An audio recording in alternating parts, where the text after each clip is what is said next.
Hello students, अपन अपनी physical chemistry की जो लास्ट यूनिट है इलेक्ट्रोकेमिस्ट्री सेकंड उसकी स्टडी कर रहे थे। अपन ने अपने प्रीवियस लेक्चर के अंदर रिवर्सिबल इलेक्ट्रोड देखे थे और इन्हीं रिवर्सिबल इलेक्ट्रोड से रिवर्सिबल सेल का निर्माण होता है। उसके बाद अपन ने इलेक्ट्रोड रिएक्शन लिखी थी और उनके लिए अपन ने E0 कैलकुलेट किया था। आज अपन ये जो E0 या नेंस्ट इक्वेशन है इसे किस तरह से लिखते हैं या किस तरह से इसका डेरिवेशन करते हैं उसकी स्टडी करेंगे। तो नेंस्ट इक्वेशन क्या है? नेंस्ट इक्वेशन के अंदर सेल विभव पर ताप व सांद्रता के प्रभाव को बताया जाता है, यानी सेल विभव टेम्परेचर और कंसंट्रेशन पे किस तरह से डिपेंड करता है, ये अपन नेंस्ट इक्वेशन के अंतर्गत ज्ञात करते हैं। कोई भी रासायनिक अभिक्रिया है उसके लिए गिब्स मुक्त ऊर्जा समीकरण होती है delta G equal to delta G naught plus R T L N Q. इसे अपन ने इक्वेशन 1 दे दी। यहाँ क्यू क्या है? इसकी कंसंट्रेशन अथवा सक्रियता का एक टर्म है जिसके अंदर प्रोडक्ट की कंसंट्रेशन या एक्टिविटी अपॉन रिएक्टेंट की कंसंट्रेशन या एक्टिविटी आती है। तो कोई भी सेल है उसके लिए जो डेल्टा जी है वो आता है माइनस के NFE सेल और जी नोट यानी स्टैंडर्ड स्टेज पे ये ई नोट सेल हो जाएगा। Delta G equal to minus NFE ये इसका इलेक्ट्रिकल वर्क कहलाता है। जो मुक्त ऊर्जा परिवर्तन है वो मैक्सिमम वर्क के इक्वल होता है। तो किसी भी सेल के लिए जो मैक्सिमम वर्क है वो delta G equal to minus NFE होता है। तो अपन समीकरण 2 और 3 की वैल्यू इस समीकरण में पुट करेंगे तो अपने पास ये इक्वेशन प्राप्त होगी। इस इक्वेशन में दोनों तरफ माइनस NFE है तो अपन इस माइनस NFE का भाग दे देंगे पूरी इक्वेशन में। तो इधर बच जाएगा E cell equal to E naught cell minus RT upon MF ln क्यू। ये अपनी 4 नंबर इक्वेशन हो गई। तो E cell equal to E naught cell minus यहाँ अपन RT अपॉन एफ की वैल्यू पुट करेंगे और एलन को लॉग में चेंज कर दिया तो ये आ गया 2.303 RT upon NF log of Q. अब अपन ने 298 केल्विन टेम्परेचर पर R की वैल्यू जो गैस कांस्टेंट है और F जिसे फैराडे कहते हैं 96,500, इन सब की वैल्यू पुट करेंगे तो अपने पास E cell equal to E naught cell minus यहाँ मल्टीप्लाई करने पे आएगा 0.0591। एन जो वेरिएबल है नंबर ऑफ चेंज होंगे, number of change of electrons होंगे किसी भी अभिक्रिया में वो होंगे तो ये अपन ने एन रख दिया और लॉग क्यू आ गया। तो ये जो तीनों इक्वेशन है, इक्वेशन नंबर 4, 5 और 6, ये अपनी नेंस्ट इक्वेशन कहलाती है जिसके द्वारा अपन किसी भी सेल का इलेक्ट्रोड पोटेंशियल ज्ञात करते हैं।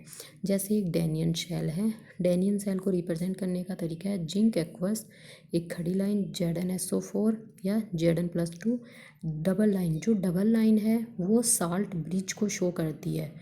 ठीक है, जो सेल साल्ट ब्रिज से जुड़ा हुआ है डेनियन सेल उसको शो कर रही है और सिंगल लाइन है ये इनकी डिफरेंट स्टेज को शो करती है, यानी ये आपस में संपर्क को बताती है। कॉपर+2 एक्वस से कॉपर सॉलिड।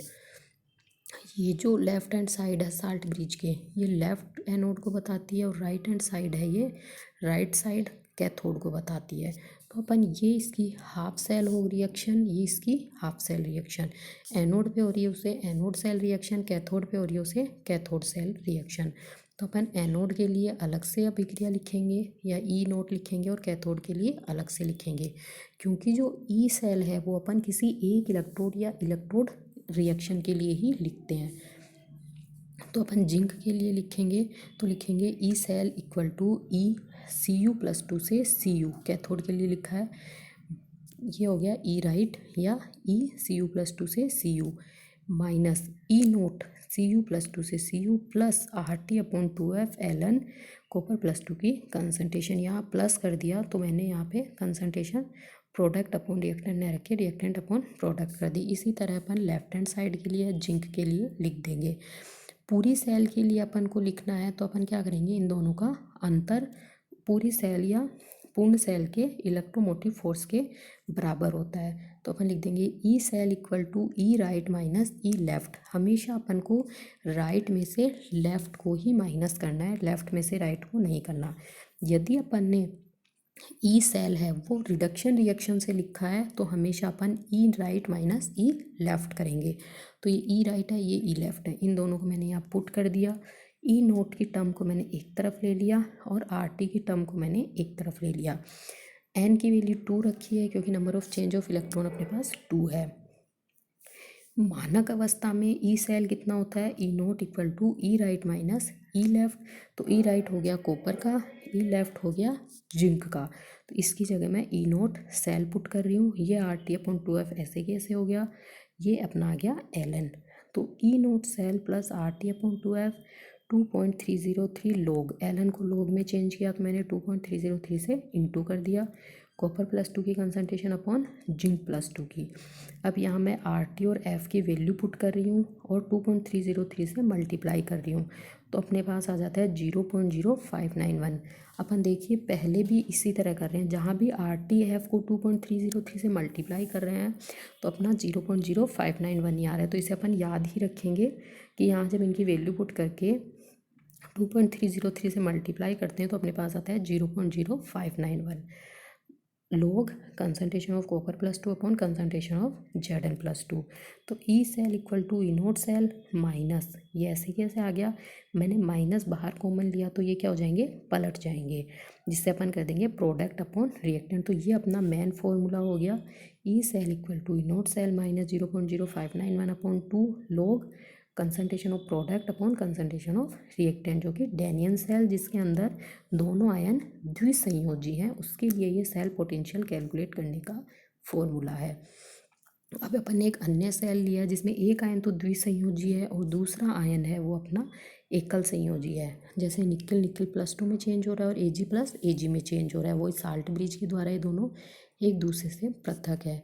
तो इसकी कंप्लीट सेल रिएक्शन है वो क्या हो जाएगी, निकिल है वो निकिल +2 में जा रहा है, Ag प्लस है वो Ag में जा रहा है। रिएक्शन को बैलेंस करने के लिए मैंने Ag को 2 से गुना कर दिया, यानी 2 इलेक्ट्रॉन का चेंज हो रहा है। तो इसके लिए ई सेल लिखेंगे E naught plus R T upon 2F, 2 electron का चेंज है, Ln concentration of Ag plus upon Ni+2। देखिए अगर यहाँ प्लस रखते हैं तो कंसनट्रेशन रिएक्टेंट ऊपर आता है, इसलिए आप एक ही ध्यान रखिएगा माइनस वाला। तो जब माइनस होगी तो ये ध्यान रखें, आप डायरेक्ट ये ध्यान रखना, एक तो जो सेल रिएक्शन है वो हमेशा रिडक्शन रिएक्शन होनी चाहिए सिंगल इलेक्ट्रोड रिएक्शन के लिए। दूसरा जो ई सेल निकलता है वो हमेशा ई राइट माइनस ई लेफ्ट होगा, जबकि अपना ये रहा ई राइट माइनस ई लेफ्ट होगा जब अपन रिडक्शन रिएक्शन लिखेंगे। 3 नंबर जो अपन ई का फॉर्मूला लिखेंगे वो हमेशा माइनस से ध्यान रखेंगे, और माइनस के फॉर्म में लिखेंगे तो लॉग में concentration of product upon concentration of reactant आएगी। इसी तरह अपन ने जो पहले रिवर्सिबल इलेक्ट्रोड के चारों टाइप देखे थे उसमें अपन ने ये नेक्स्ट इक्वेशन लगाई थी, तो यही अपन को ध्यान रखना है। तो अपन कोई भी जनरल रिएक्शन है AA, BB, यानी ए रिएक्टेंट बी रिएक्टेंट दोनों के AB मोल हैं, ये N इलेक्ट्रॉन ग्रहण करके CC और DD बना रहे हैं। तो इसके लिए E cell equal to E naught cell minus 2.303 RT upon NF log concentration of product upon concentration of reactant. ये अपनी जनरल रिएक्शन के लिए इलेक्ट्रोड पोटेंशियल की वैल्यू आ गई जो अपन इस रिएक्शन से कैलकुलेट करते हैं। अब है सेल का ईएमएफ और एकल इलेक्ट्रोड यानी सिंगल इलेक्ट्रोड की विभव का अपन किस तरह से डेरिवेशन करेंगे। तो अपन एक रिवर्सिबल सेल ले लेते हैं जिसके लिए अपनी जनरल रिएक्शन ये है, यानी A प्लस बी मिलकर अपना C प्लस डी बना रहे हैं। तो इस समीकरण के लिए मुक्त ऊर्जा में कमी माइनस डेल्टा जी होगी, और minus delta G equal to minus delta G naught minus RT ln G होगी। ये इसी तरह की है, सिर्फ मैंने इसे माइनस से और मल्टीप्लाई कर दिया है क्योंकि गिब्स ऊर्जा में अपन कमी को स्पॉन्टेनियस प्रोसेस में देखते हैं इसलिए। यहाँ डेल्टा जी नोट क्या अपना मानक मुक्त ऊर्जा में कमी है, और जो जे है वो क्या है, उत्पाद व क्रियाकारकों की सक्रियता के मान है। डेल्टा जी इसे लिख देंगे अब अपन delta G equal to minus delta G naught, यहाँ माइनस भी आएगा, ये आगे यहाँ पे माइनस हो रहेगा एक, तो minus delta G equal to minus delta G naught minus RT ln product की एक्टिविटी अपॉन रिएक्टेंट की एक्टिविटी। यदि सेल का ईएमएफ ई वोल्ट हो और अभिक्रिया में N फैराडे या फिर NF कूलोम विद्युत का प्रयोग हो, सेल का ईएमएफ ई वोल्ट और अभिक्रिया के अंदर जो विद्युत धारा है वो NF कूलोम की हो, तो सेल द्वारा किया गया मैक्सिमम वर्क क्या होगा, NFE होगा, या NFE वोल्ट कूलोम या जूल होगा।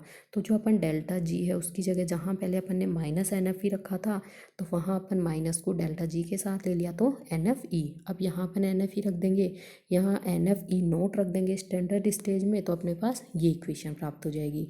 पूरी इक्वेशन में अपन ने NF से डिवाइड कर दिया तो अपने पास ये आ गया। ये ई नोट है स्टैंडर्ड सेल पोटेंशियल या EMF। यदि कोई वीक इलेक्ट्रोलाइट्स है या फिर कोई स्ट्रॉन्ग इलेक्ट्रोलाइट का अत्यंत दुर्बल विलयन है तो इस स्थिति में जो कंसंट्रेशन है और जो सक्रियता है वो दोनों क्या होते हैं, इक्वल हो जाते हैं। यानी जो एक्टिविटी कोफिशिएंट है उसका मान क्या हो जाता है, 1 हो जाता है। और एक्टिविटी कोफिशिएंट 1 होने से अपनी एक्टिविटी और कंसंट्रेशन दोनों इक्वल हो जाएंगी। तो वीक इलेक्ट्रोलाइट्स और स्ट्रॉन्ग इलेक्ट्रोलाइट्स के वीक सॉल्यूशन के लिए, डाइल्यूट सॉल्यूशन के लिए एक्टिविटी और कंसंट्रेशन दोनों इक्वल हो जाती हैं। तो मैं इस एक्टिविटी की जगह डायरेक्ट कंसंट्रेशन टर्म रख रही हूँ और एलन को लॉग में चेंज किया तो 2.303 आ गया। अब यदि कोई भी सी अपने पास इसके लिए सेल रिएक्शन या EMF या इलेक्ट्रोमोटिव फोर्स की इक्वेशन आ गई है। अब यदि कोई मैं सिंगल इलेक्ट्रोड ले रही हूँ उसके लिए सेल रिएक्शन लिखूँगी तो ये कोई मेटल है सॉलिड स्टेट में, या ऑक्सीडेशन और रिडक्शन में चेंज हो रही है Mn प्लस में और N इलेक्ट्रॉन। तो इस सेल के लिए मैंने इलेक्ट्रोड वी पोटेंशियल लिखा है E = E0 - RT/NF ln concentration of product upon concentration of reactant. Concentration of MS है सॉलिड स्टेट में है, न्यूट्रल अवस्था में तो 1 हो जाएगी तो सिर्फ ये बच जाएगा। एलन को लॉग में चेंज किया तो 2.303 से मल्टीप्लाई कर दिया। RT और F का मान रख के उसको 2.303 से गुना करूँगी तो आएगा 0.0591/N। ये आ गया log M + N एक्वस। तो ये अपने पास सिंगल इलेक्ट्रोड के लिए EMF कैलकुलेट करने का फॉर्मूला आ गया। ये हाफ फुल सेल रिएक्शन या कंप्लीट सेल के लिए EMF कैलकुलेट करने का फॉर्मूला है। तो इस तरह से अपन किसी भी सिंगल इलेक्ट्रोड के लिए EMF किस तरह से कैलकुलेट करते हैं उसका फॉर्मूला इस तरह से डिराइव होता है। और इससे पहले अपन ने यहाँ पे नेक्स्ट इक्वेशन का डेरिवेशन देखा, दोनों लगभग सेम ही हैं, सिर्फ थोड़ा सा चेंज है, तो इसे आप अच्छे से कर लीजिए। आगे का जो अपना पोर्शन है उसे अपन अगले लेक्चर में देखेंगे जिसमें अपन अब पहले स्टैंडर्ड हाइड्रोजन इलेक्ट्रोड देखेंगे जिसे अपन रेफरेंस इलेक्ट्रोड के रूप में प्रयोग करते हैं। Okay, thank you.